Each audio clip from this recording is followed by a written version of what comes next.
I'm Michael Foley. This is Allan Hamilton. We are not economists. We're investors, just like a lot of you, who are trying to maneuver our way through this crazy economic times, try to make some money, and more importantly, not lose any money. And because the world economy is so interconnected today, we think it's absolutely essential that everybody pay attention to what's going on. Because the bottom line is, what happens in Greece can affect your flip in Fallbrook or your holding property in Santee or whatever. So you've got to be informed to make good financial decisions. Okay, so we're going to talk about the global economy first, maybe factory shredding. The problem is too much debt. There is too much debt in every Western country in the world, and I'm going to show you why. There are four pillars of the global economy, right? There's China, Japan, Europe, and America. All four pillars have too much debt, and all four pillars are starting to roll over into recession. Okay? What's happened is, in 2002, we had $80 trillion worth of debt. We now have global debt, $210 trillion. So in 10 years, we've gone from 80 to 210 trillion. This debt here has been compounding at 12% per annum. But at the same time that the debt's been compounding at 12%, the GDP output of the world has been compounding at 4%. Now, Mike, have you ever known someone who's a credit cardaholic? Yeah. Not a girlfriend or anything like that, right? Not a current one. Okay, good. If that person's debt, the credit card, if it's compounding at 12%, and her income, oh, I said her, I'm sorry. Her income is only going up 4%, is that a problem? That's a big problem. Okay, that's the problem we're in. So this is not a normal recession. This is not a balance sheet recession. This is not a business cycle recession. This is a balance sheet recession. The liabilities have not gone away. The liabilities have gone up.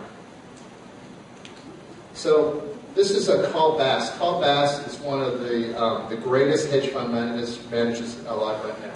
And what he's saying is, we're in a scenario where the pigs, who knows what pigs are? Portugal. Okay, right. Portugal, Ireland, Italy, Greece, Spain. We're in a scenario where the pigs have sailed into the zone of insolvency. When you sail into the zone of insolvency, there is no, quote, solution for you. The bill is due, and you have to pay the bill. What has to happen, in our opinion, is these debts have to be written down. It's just that simple. That's the position we're in. Too much debt. Now, here's something that's flying under the radar a little bit. China is slowing. One of the pillars of growth. You know, a lot of the economy that's, it's been holding up is because of China. They've been consuming commodities like there's no tomorrow, right? Copper, uranium, iron. These guys have been doing this all. Now, this is called the PMI. The PMI is the Producers Manufacturing Index. And when this line is above 50, it's expanding. When this line is below 50, it's contracting. Look what happens right here over the last 6 months, okay? The PMI is at a 36-month low. China is slowing. Now, when they borrow money in China, they don't always do it like in America. They borrow money from loan sharks. And some of these people that own the factories can't afford to pay the loan sharks. And what these guys are actually doing is they're jumping off buildings. That's no joke.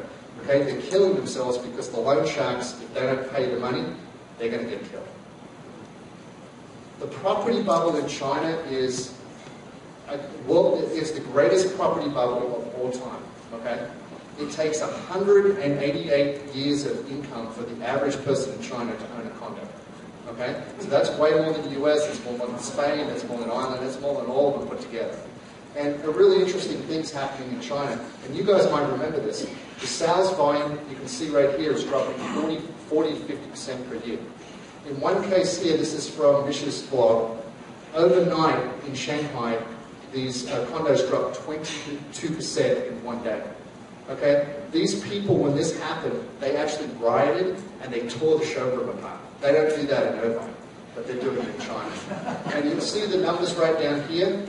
48,000 yuan is $700 a square foot for roughly finished units. So in Shanghai right now, they're paying $700 US per square foot for unfinished apartments. And how much do they make again? $5 a day? Yeah, they make $5 a day. This is a world-class bubble, and this bubble is going to burst.